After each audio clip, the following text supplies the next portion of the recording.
লড়াই সংগ্রামের মধ্য দিয়ে বড় হয়েছি এবং এখন লড়াই করে চলেছি।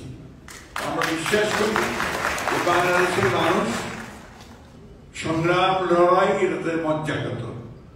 যে কোনো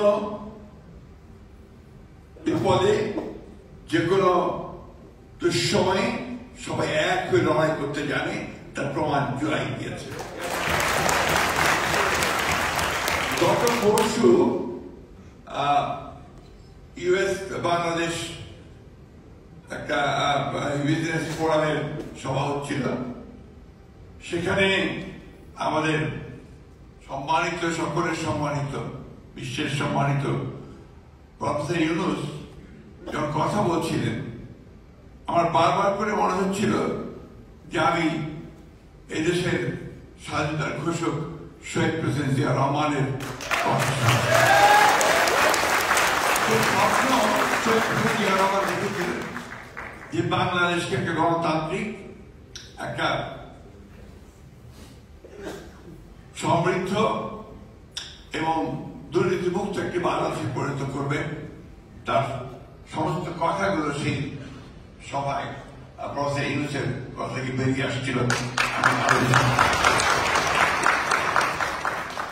বাংলাদেশের মানুষ কিন্তু প্রতিবার লড়াই করেছে, সংগ্রাম করেছে।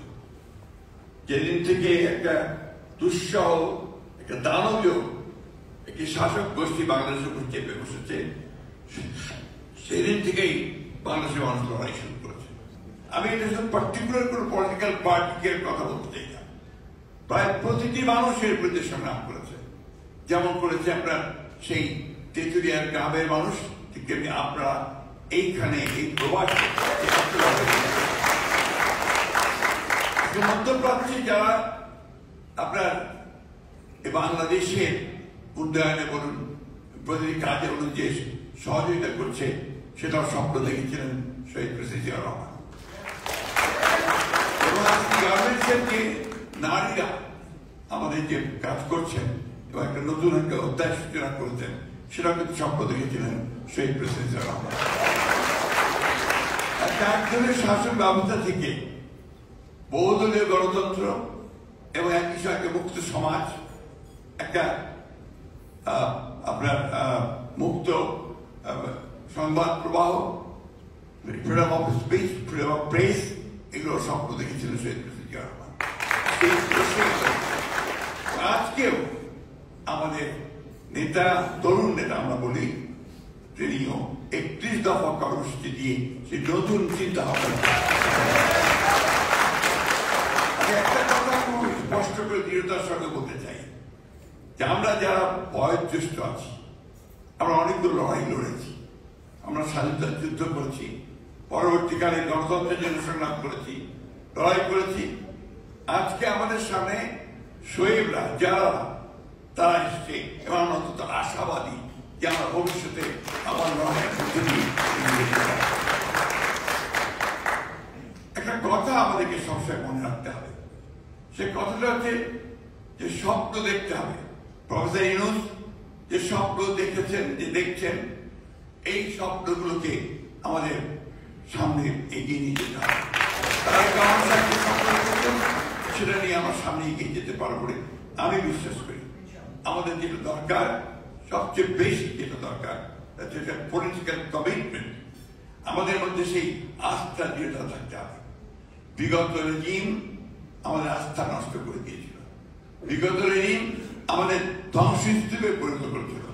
আজকে যে structural change, political structure change জন্য যে কমিশন করা হয়েছে, সংস্কার কমিশন করা হয়েছে, আমরা কমিটেড যে আমরা এই সংস্কার কমিশনগুলোতে আমরা আমাদের অবদান রাখার চেষ্টা করছি রাজনৈতিক দল হিসেবে, এবং যতটা সম্ভব আমরা কাজ করছি।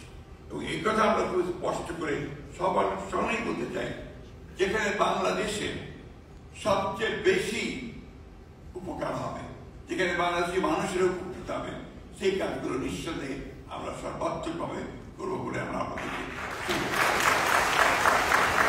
কথা দিতে পারি। আমি বক্তব্য রাজনীতিবিদের খুব খারাপ ভাষা আছে, কথা বলতে পারলেই মাইক বলে কথা বেশি বলে, তো আমি সেই কথা বেশি বলতে চাই না। আমি শুধু আপনাদেরকে এই কথা বলতে চাই যে আমরা 31 দফা কর্মসূচি দিয়ে সেই নতুন চিন্তা ভাবনা, সেই নতুন একটা সমৃদ্ধ, একটা সমৃদ্ধ বাংলাদেশ গড়ে তোলার জন্য আমরা লড়াই করবো। আমরা লড়াই করবো, আধুনিক চিন্তা করি। আমাদের পরবর্তী জেনারেশন, আমাদের ছেলেরা, আমাদের মেয়েরা, তারা নিঃসন্দেহে অনেকে বেশি আধুনিক চিন্তা করে, সেটাকে ধারণ করার মতো মানসিকতা আমাদের আছে, সেটাকে গ্রহণ করার মতো সক্ষমতা। আমি বিশ্বাস করি, আমি আপনি যাদের কথা শুনলাম, আমি আরো আশাবাদী হয়ে উঠেছি যে আমাদের এই নতুন জেনারেশন তারা নিঃসন্দেহে আমাদেরকে সেই নতুন সংগ্রামে, নতুন লড়াইয়ে, নতুন স্বপ্নের মতো দিয়ে আমাদেরকে নতুন দিগন্তের মধ্যে নিয়ে যাবে।